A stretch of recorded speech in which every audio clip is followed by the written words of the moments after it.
Good day and welcome to the Phono Cave. Here we have the Decca 105. The Decca 105 is the lesser known brother of the more famous Decca Rally portable. I don't know exactly when these were made. I think the mid part of the 1930s seems to be about right. Sorry for my voice, but I'm slightly suffering from flu. What else can I tell?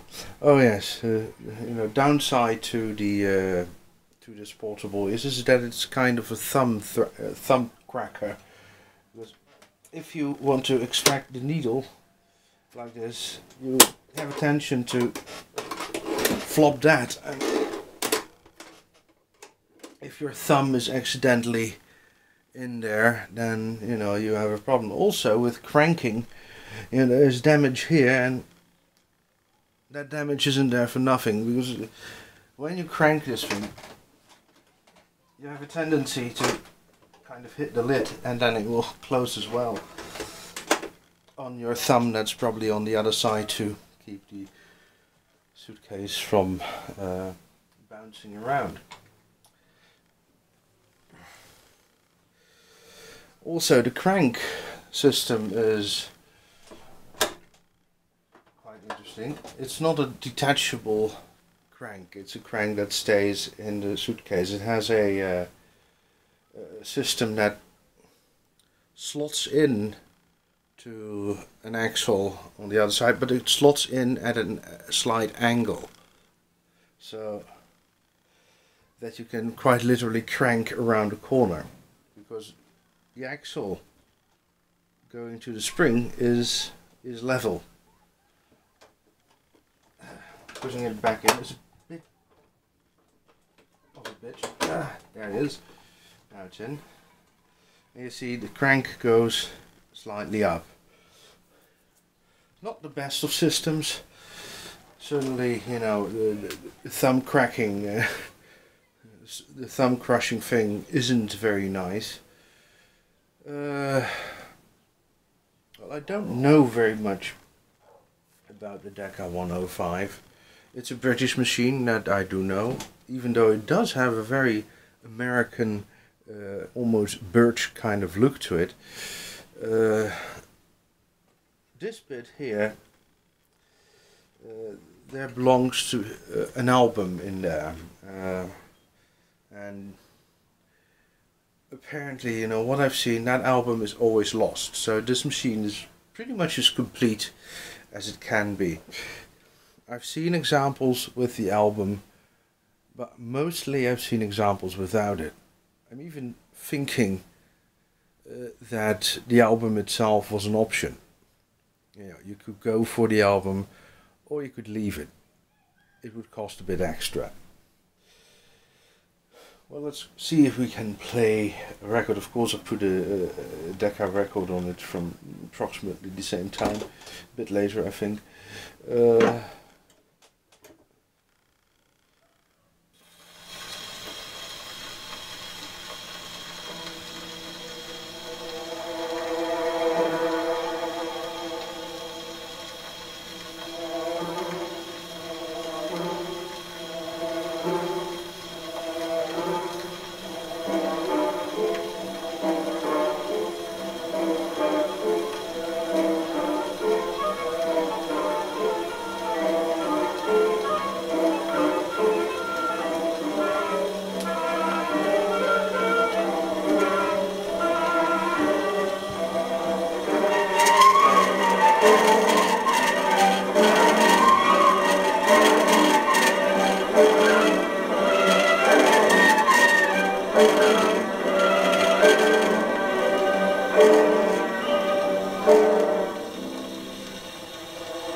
Oh, you get the idea.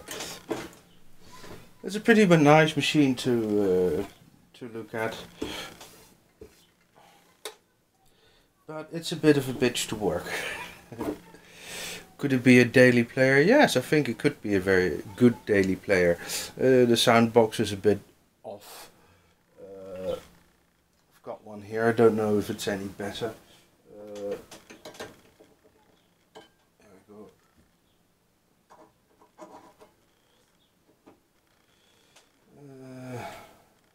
Okay. Let's put it on a loud bit.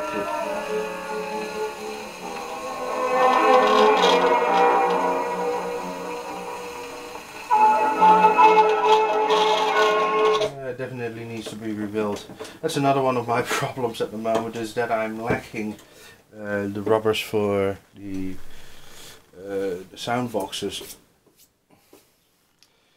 But they have been ordered, so in a short time these sound boxes will sound pretty much okay again. This, by the way, was a sound box that came with it. It sounds okay. Loud passages are a bit raspy, but other from that it's reasonably okay. It could be worse. As I said, you know, the needle tin slot is over here, but it's very difficult to access. There we are, and you see immediately the lid goes loose. You know, this wasn't a very good system. I don't know if they improved it for the Decca Rally, but I hope they did, because this is a nightmare. You know, every time you want to crank, the lid comes down. Every time you want to needle, the lid comes down. Yeah. As far as playing is concerned, it's a daily player. As far as working with the machine, it's not very nice. You know, when I first got it, indeed, you know, my thumb got crushed several times. So, also, let's remove the whole bit. The automatic brake is very fiddly. It tends to want to brake all of the time. So I simply detached this spring from this point here and said, okay, no brake then. It does work quite a bit better just with the manual brake.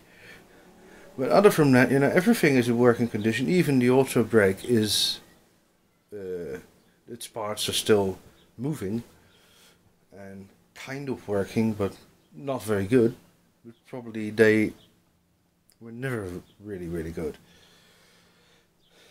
Well, I think that's about all I have to say about this machine. So, you know, until the next time, and goodbye.